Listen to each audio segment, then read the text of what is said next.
Hey guys, Caitlin here. Let's talk about cycle 1, week 17, and what I did with my 5 to 7-ish age group of kiddos today.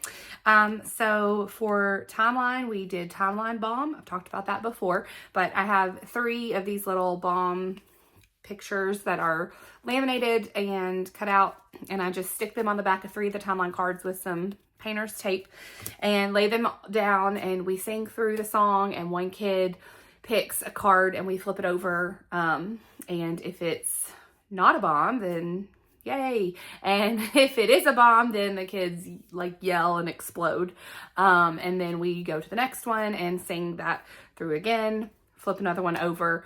Anyway, so that's what we do for timeline. Then for math, I took some painter's tape and taped out a square on the floor. So after I taught them the equation, and we sang the little snippet of the geometry song that we use that has that part in it, then we just walked around the square while it was kind of like call and repeat. Like I would say part of it and they'd say it back.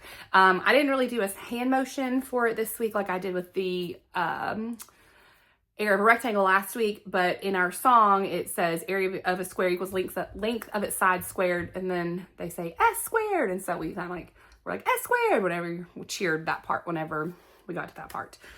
For history, we used the Driven by Grace hand motions like we always do, which was Aztecs, and then move it up to pyramid, human sacrifice, civilization, fall, Hernan Cortez defeated, cross your fist, Montezuma II in 1519, or I guess 1519 was what we did.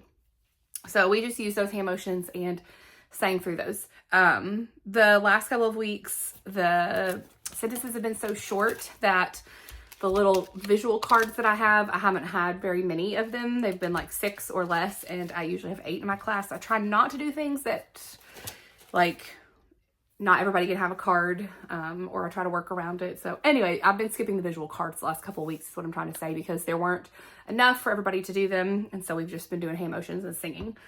For geography, we used my big pointer, so we used their small maps, pointed out everything, they traced them, they found them, and then I had them come up one by one to my map, and I would call out a location and they would point with this pointer, and they did great with that. For science, we learned some hand motions first. We used the Driven by Grace hand motions, which was magma, vents, lava, crater, and gases. So that's what we did for our hand motions. We did that, a couple times.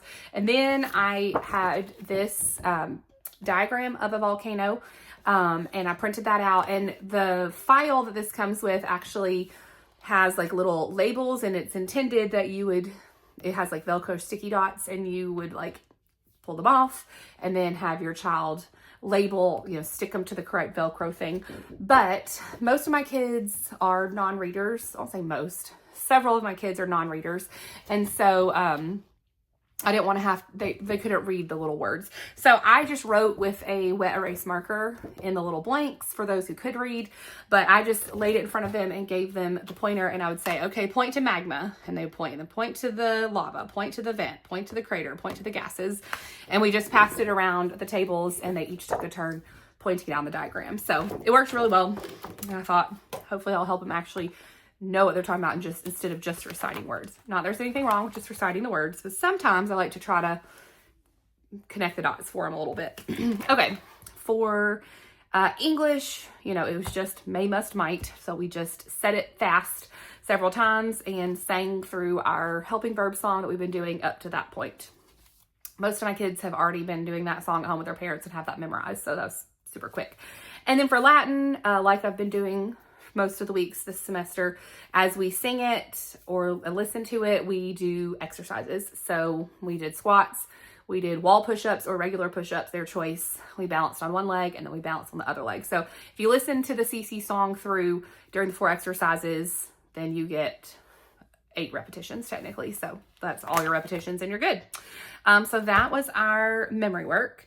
For fine arts this week, doing Michelangelo, and I went with this little bio. Someone posted these in the Tutor group, and they have a little bio for each of the artists, and I hadn't used this one before. I instead have been using those like story cards, but this week's story cards for Michelangelo, a lot of the topics that were written on the back were kind of like heavy stuff that I felt like was not appropriate for the age group, and so instead of trying to like piece it together and cut out what needed to be cut out and whatever, I just went with this one, read this little short bio, and then printed off some pictures of his work.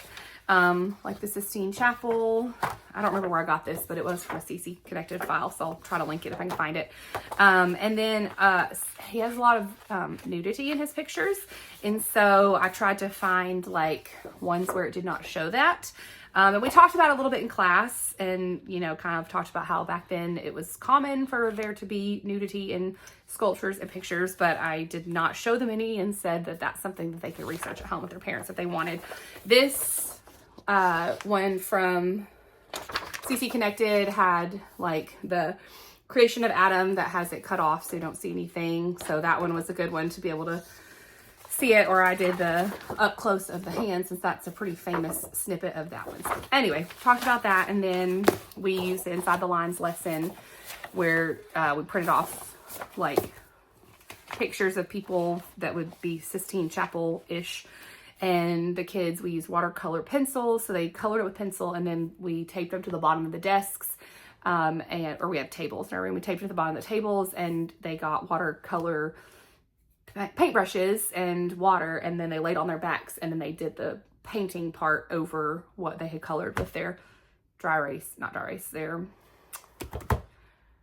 color pencils. Sorry, I'm tired and my brain doesn't want to work. Okay, so that's what we did for fine arts. And then for review, we did Stinky Feet. I've showed this before.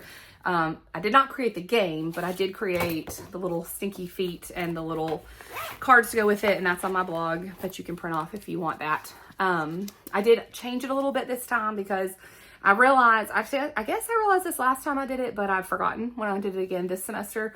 But my kids do not understand negative numbers. Like, it's so confusing to them. And so it was going downhill quickly when somebody got right off the bat, got a negative 15. So they started off below 0 and they didn't understand that.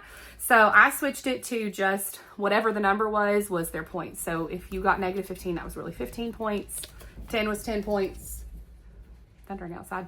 And like, again, negative 15 would be 15 points. And so we just counted up from 0.